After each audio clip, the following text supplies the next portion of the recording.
This episode, we're diving into leadership development and what you can do to develop great leaders in your organization. Every day I ask myself, what am I doing to live my best life?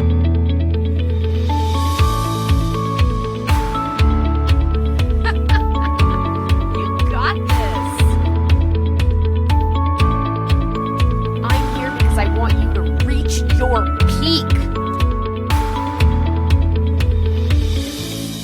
You're listening to the Lifelong Learning and Leadership Podcast, brought to you by Three Pines Leadership.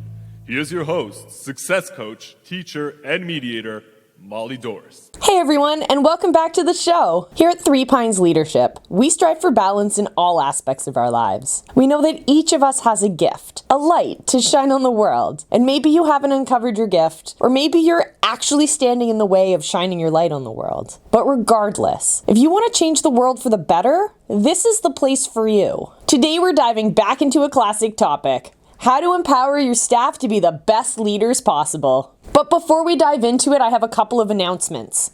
So first, if you haven't already, make sure that you sign up for the brand new Three Pines Printables membership area.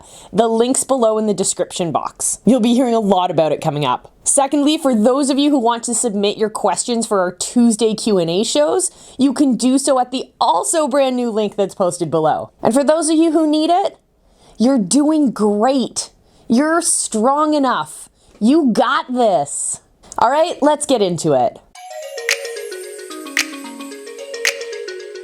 One of the most rewarding parts of my life is working with young leaders. They come with a unique set of challenges, from how to communicate to how to inspire. Today, I dedicate this episode to everyone helping to raise the next generation of change makers in the workforce. It's our job to teach them to be hardworking team members, while at the same time nurturing the gifts that they bring to our organizations. These following items can apply to new employees as well as our seasoned professionals. Leadership development is an ongoing experience. Here are 6 ways to teach your employees to be the best leaders possible. Number 1, start with a predictive assessment tool. Many companies fall short on the assessment of predictive leadership talent. Specialized tools eliminate the tendency of decision makers to pick future leaders who closely resemble themselves, as well as weed out those who are a poor fit for leadership roles in general. Before choosing an assessment, though, managers must determine what success looks like for each leadership role and align those skills and characteristics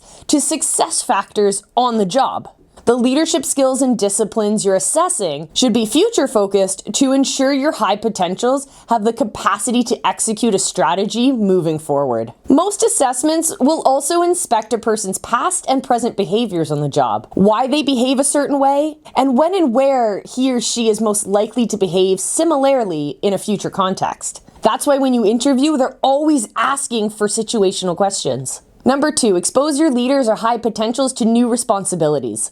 Don't be afraid to stretch them with work assignments that will expand their knowledge and sharpen their skills. Empower your leaders to make decisions on their own and take on additional responsibilities to help them feel like they can own a part of a project or a big task. Unleashing an entrepreneurial spirit and developing your leaders from within brings out the best in them. We call this intrapreneurial. Think of this in terms of creating a learning environment. You want them to explore opportunities inside your company to learn something new, such as joining a cross-functional project, picking up another skill, or leading or participating in a lunch and learn. Championing a learning spirit within the organization sends a clear message that growing your leaders is one of your highest priorities. Number 3, coach them, and then teach them to be coaches. Create a culture rooted in the principles of how the team works together. One of those principles is coaching, an important leadership competency. Develop your leaders to become coaches. People, especially millennials, gravitate to leaders who will coach them to success. So with strict measures in place, coach your new leaders to their success, but also build their capacity for coaching and mentoring others. You want coaching to ultimately become a leadership competency and value that can be unleashed and multiplied across your organization. Number 4, help align their goals with your company's mission. People are motivated at the higher level when they can align their work with their company's larger goals. It gives them ownership of what they create and helps them support organizational causes with more purpose. And nothing creates better ownership than allowing current leaders to give and share input for common goals and values. Number 5 is to implement job rotation. Give high potentials first-hand experience by rotating them through different roles and functions within the organization. The point is to challenge, push, and stretch their skill level. Put them in unfamiliar roles. Give them new responsibilities so they get exposure to new skills and expand their expertise. And number 6, give them purpose.